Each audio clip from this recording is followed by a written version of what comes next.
Familia querida, Dios les bendiga y les guarde. El tema del devocional de esta mañana: sabiduría para ir a la fuente. Este tema nos presenta la importancia de saber discernir la fuente del problema, la fuente de la solución. Muchas veces cuando vienen situaciones a nuestra vida, confundimos la persona, el verdadero origen de nuestro problema. La Biblia dice que nuestra lucha no es contra carne ni sangre. Nuestra queja con la persona que tal vez nos causa dificultades es una manera de reaccionar o presentarnos delante de Dios en oración. El estudio de hoy nos muestra cómo una situación de gran calamidad fue resuelta y donde quién asistió uno y donde quién fue la otra persona. Nos dice la palabra de Dios en Éxodo 5, verso 15. Y los capataces de los hijos de Israel vinieron a Faraón y se quejaron a él. Y ya aquí vemos la primera decisión de un pueblo. Cuando Moisés fue a Faraón y le comunicó el llamado de Dios: deja ir a mi pueblo para que me haga fiesta en el desierto, la reacción de Faraón fue agravar la carga del pueblo de Israel. Y dice la Biblia que los egipcios azotaban a los capataces para que estos a su vez azotaban al pueblo. Y dice la palabra que los capataces, al recibir aquellos azotes, se dirigieron donde Faraón y le preguntaron: ¿por qué haces así con tus siervos? Así que vemos que ellos, en vez de buscar la dirección de Dios, la ayuda de Dios, en vez de unirse en oración con Moisés, fueron donde Faraón.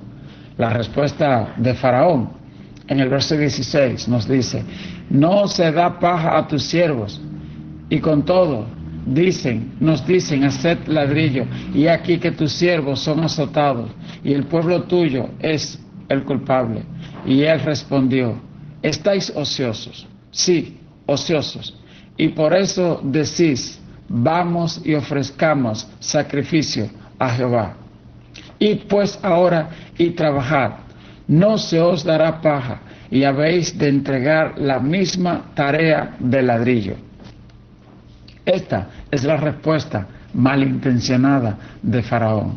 Primero dice que el llamado de Dios tiene que ver con la ociosidad en ello. Dice: estáis ociosos. Y este es el primer error que Satanás quiere hacernos creer, que al Señor se le da el tiempo que nos sobra, el tiempo con el cual no encontramos qué hacer. Y ese es el espíritu de Faraón: darle a Dios la sobra de nuestro tiempo. Pero conocemos que a Dios se le da la primicia, nuestro mejor tiempo, nuestra mejor adoración. Sin importar cuál sea la situación o dificultad, la primicia, nuestra mejor alabanza para Dios. Como dice el salmista: oh Jehová, de mañana oirás mi voz, de mañana me presentaré delante de ti y esperaré.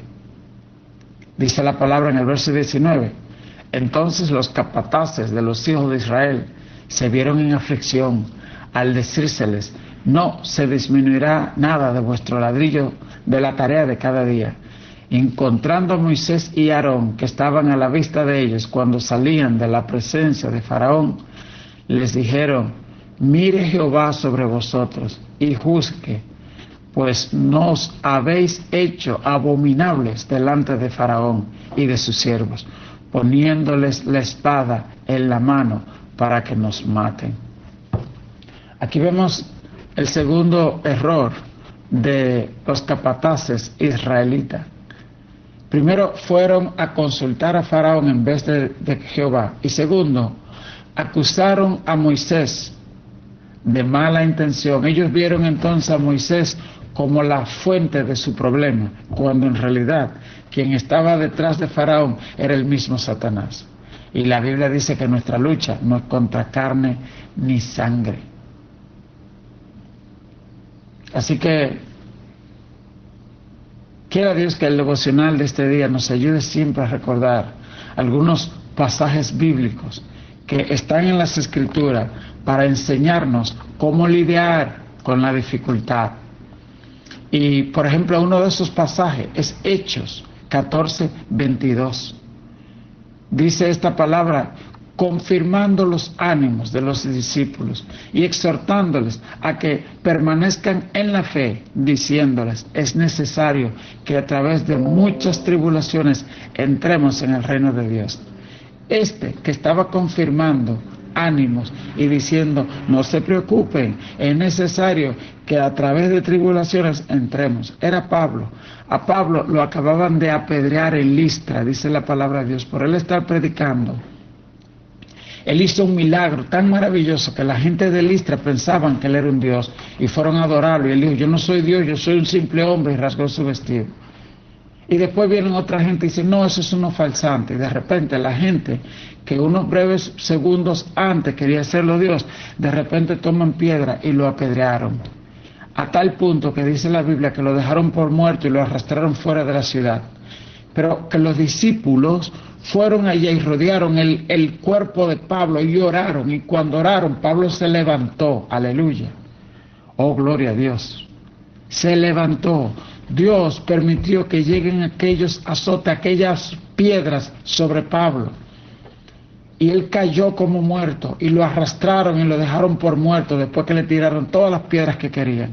Pero Dios lo levantó y aquella gente vieron el milagro maravilloso que ocurrió. Entonces Dios muchas veces nos puede usar por medio de un milagro, pero también por medio de nuestra aflicción para mostrar su gran poder. Y dice la Biblia que cuando Pablo se levantó, en vez de salir corriendo, volvió a la ciudad y volvió a predicar. Y empezó a fortalecer los ánimos. Y le dijo: esto no es nada, pasan estas dificultades.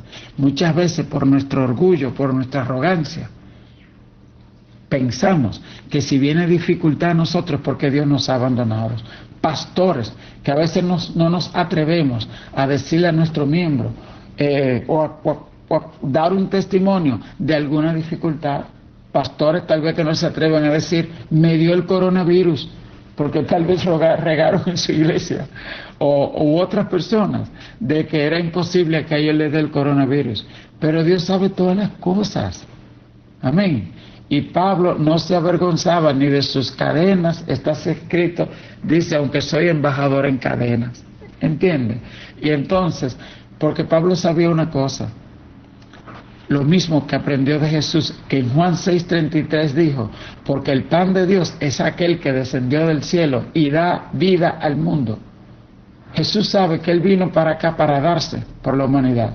En Primera de Tesalonicenses, capítulo 3, verso 3, es otra cita que nos habla de cómo trabajamos las dificultades. Nos dice: a fin de que nadie se inquiete por estas tribulaciones, porque ustedes mismos saben que para esto estamos puestos. Esto a veces lo decía Pablo a la iglesia de Tesalónica: no se inquieten porque se enteren que yo estoy preso, o porque se enteren tal cosa. Amén.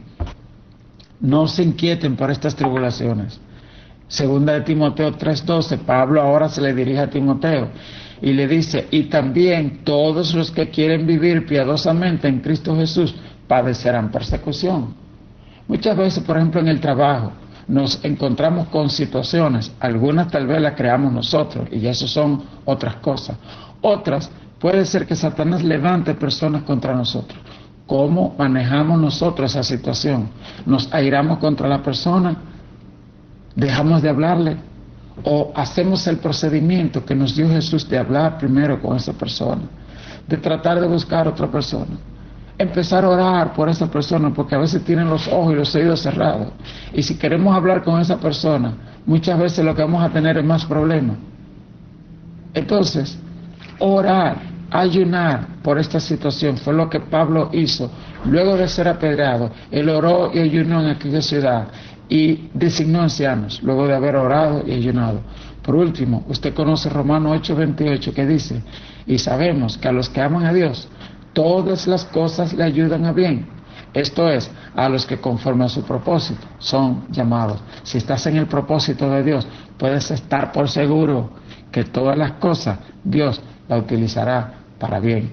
¿Cuál es entonces la reacción de Moisés cuando ve que el engaño de Faraón de dividirlo, de sembrar rencilla entre ellos, da fruto? Satanás hizo eso. Por medio de Faraón sembró división y rencilla en el pueblo de Dios. Y ahora ellos estaban viendo a los pastores, a los líderes, como los malos. Ellos estaban acusando a Moisés y a Aarón. ¿Cuál es la respuesta de Moisés a esto? En el verso 22 nos dice: entonces Moisés volvió a Jehová y dijo: ¿por qué afliges a este pueblo para que me enviaste? Porque desde que yo vine a Faraón para hablarles en tu nombre, ha afligido a este pueblo, y tú no has librado a tu pueblo. Moisés fue a la fuente correcta. Él fue al Señor. Y tal vez la parte que nos causa asombro es que Moisés, aunque el Señor le había dicho, Faraón se va a endurecer, pero yo voy a hacer grandes señales y prodigios. Él va a querer atentar contra mi hijo, pero yo voy a atentar contra su hijo. Ya Dios le había dicho todo, pero cuando Moisés se vio en medio de la dificultad, se afligió y fue donde Dios, más que con una pregunta, con unas quejas, y le dijo: ¿por qué has afligido a este pueblo y tú no has librado a este pueblo? Como quien dice: Dios, me fallaste, tú me dijiste que te sirva y ahora mira la dificultad que yo estoy experimentando. El Señor no le dio respuesta a las quejas de Moisés, sencillamente le dijo en el capítulo 6, verso 1: y Jehová respondió a Moisés: ahora verás lo que yo haré a Faraón, porque con mano fuerte los dejará ir y con mano fuerte los echará de su tierra. ¿Tienes alguna petición, alguna situación que no entiende? La respuesta es la oración. Señor Jesús, dame sabiduría para discernir el origen del problema y saber a quién debo dirigirme. Cuando sienta aflicción por algún problema inesperado, dejaré de criticar a los hombres para pedir tu intervención. Dios soberano, ayúdame a aferrarme a tus promesas, mantenerme fuerte ante los obstáculos y alcanzar la victoria. Amén, familia. Y asimismo, vamos a cerrar con una oración. Padre, en esta hora te ruego que nos perdones, Señor, cuando no hemos sabido acudir a la fuente que eres tú, y cuando quizás nos hemos ensañado contra el hombre, cuando lo que debemos es orar, humillarnos y tener compasión, Señor. Líbranos, Señor, que nuestra lengua, Padre, no se deslice a hablar lo que no conviene, sino a mirarte a ti, darte gracias y esperar en ti. Que Dios les bendiga, familia.